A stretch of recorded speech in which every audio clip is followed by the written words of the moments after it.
Hello and welcome to the Growing in Business interview series. I'm your host, Flemming Johnson, and I have Ben McDonald of Service Team of Professionals Yeah, with thanks me for having today.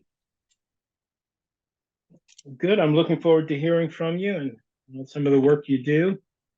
Um, so why don't we start with you just tell me what inspired you to start your own business? Um, for us, it was really family. I have three children, and they're not super all-star athletes, so they weren't going to get college for free, and I needed to make some money. So we started looking around at different businesses we could get into, and what we could do to expand our income. And what were you doing before you started business? I actually worked at a really large hardware manufacturer here in Winston-Salem, and we sold to all the big box retailers, and it was a great position, great company. I just wanted to do something a little different, more on my own. Good. So you've been in business for how long? 10 years. 10 years. Yeah. Okay. So tell me, what are some of the common misconceptions about running a business and how do you address them? I think I think the biggest thing that people misunderstand when I meet them is, they're always taken aback, like, oh, you're the owner, you've got all the answers. I don't. The reality is, I'm learning every day. Um, I think people think there's a lot more mystique and more magic to being a business owner than there is. And I think they don't necessarily know all the hard work that goes into it either. So it's kind of been glorified in our society, but it's just another occupation like anything else. So you're saying it's not as much mystique as it is hard work. I think so. I mean, it has been for me.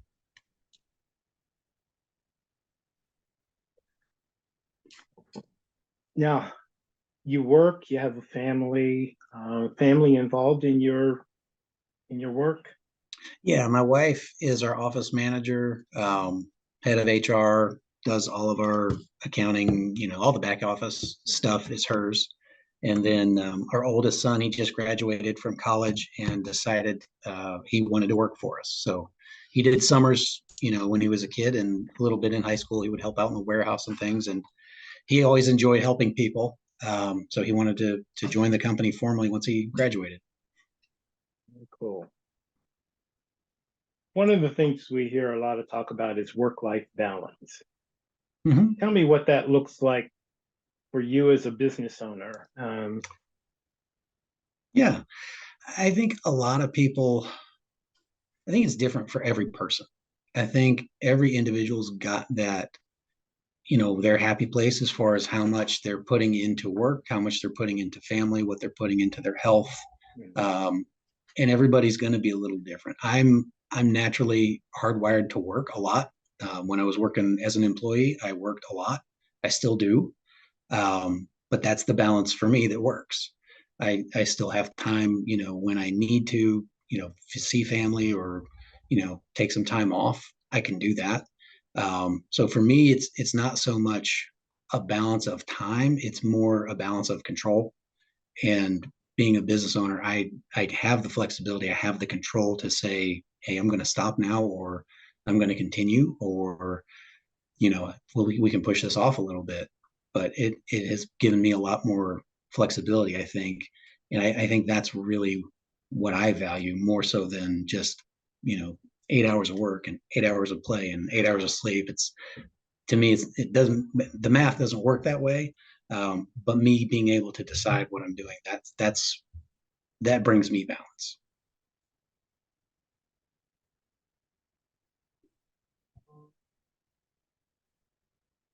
So, as you know, the this business environment, the business landscape is constantly evolving.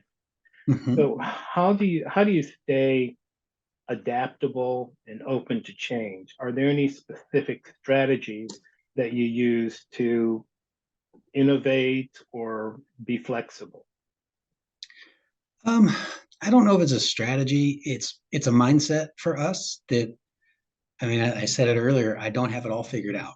And I've never felt that everything we're doing is exactly the best possible way it can be. We're always looking at, other companies, other industries, friends who are doing just different things. And, we'll see somebody just come up with a creative way to store shopping carts. And all of a sudden we're thinking, oh gosh, how can we arrange our equipment a little better, more like that, and save some space? Just, there's inspiration all over. You just have to be open for it. And I think that's been very helpful for us. And it helps keep us grounded so that, we don't, being arrogant is not something we want to come across as in our industry, or just as people. And I think as long as you realize you don't have quite everything figured out, you're more open to change and you're a little bit more approachable. So it seems like recognizing that there are other ways of doing things and always looking for efficiencies and opportunities. Yeah.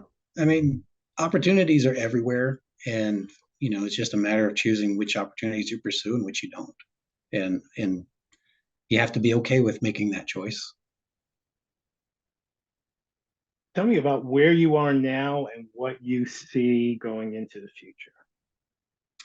Um, where we are now, I mean, we've grown pretty much every year we've been in business. We've done pretty well. We've been very successful and really lucky, honestly.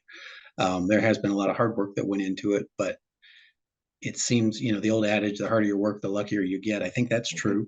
Because we've had a lot of just very, very fortunate things happen out of the blue and didn't expect it. So we've got a good company. Our team is pretty solid. Um, we're always working with new consultants, trying to figure out, how do we elevate? How do we get better? How do we improve? And we're going through, more of that all the time. So for me, I think we will continue with more of the same. We're going to continue to grow. I don't think it's possible in business to stay where you are. I think either you're growing or your company's dying. I don't think a business owner has the luxury of saying, "Hey, I'm comfortable where I'm at, and I don't want to grow anymore. I'm done." Because I think as soon as you do that, you start to lose whatever it is that got you to where you were, and you'll start seeing things go the wrong way. So for us, it's always growth. That's what we're always focused on, and it doesn't have to be substantial all the time, but we're looking at how do we increase profitability? How do we increase customer retention? How do we make people happier with what we're doing? How do we do something for less cost or less total expense for the client? We're looking at every facet of how do we make tiny little improvements that make us different in the market.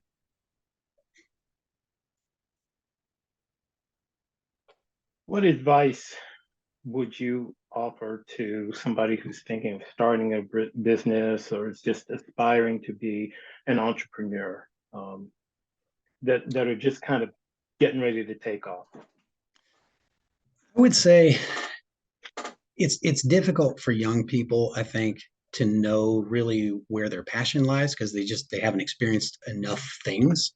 Um, but for me, I've always loved construction and houses and buildings, and that's what our business is now. My dad strongly discouraged me from being a contractor, when I was in high school, because that's the career path I really wanted. And he said, well, it's really cyclical. It can be a lot of ups and downs. So I took his advice and I went into the corporate world and I learned a lot and I got a lot of good experience and I figured out, where I could shine, where my unique gifts would be best used. And I think that did help. I think had I just been a contractor right out of the gate, I wouldn't have known really what made me special and what I could do different or better and how to leverage it. And I think that's what a lot of people make the mistake of is they find their passion, but they don't necessarily know how to leverage the other aspects of their personality that make them successful or that can make them successful. And they may follow a passion, but it doesn't really resonate with anyone else because they haven't figured out how to, toot their own horn, so to speak. But I think that that has really worked well for us. I know what I do well, and just as importantly, I know there's a ton of things I don't do well, and that's, I have people that do that. My wife does all the stuff that I'm terrible at, and she's phenomenal at. She's super detail oriented and great at that stuff, and I let her do it, and that allows me to do the things that I'm good at. There's a lot of wisdom in that, as you speak. Very good. So, what else do you want to say about your business and your company? Um, I mean, I'm really proud of our team. That's probably the other piece of advice I would give an entrepreneur. One, I would say don't go it alone because you're not enough. It doesn't matter how great you are. You're going to need help where you're weak. And two is hire hire people who have your same culture, your same integrity, your same values. You can teach them how to do whatever work you need, but find people that share what you're trying to build as far as culture, because it took us a couple years to really figure that out, and we did have higher turnover early on, and we did struggle with some things because we were hiring the wrong people, because we weren't necessarily hiring to culture, we were hiring to you know fill this role, and that's not necessarily what we need. And I would say that's one thing to really watch for. Very good. Well, thank you so much for your time today. It's been great meeting with you and learning about your entrepreneurial journey Sure. and getting your wisdom. I really appreciate your time. All right, thanks, Ben.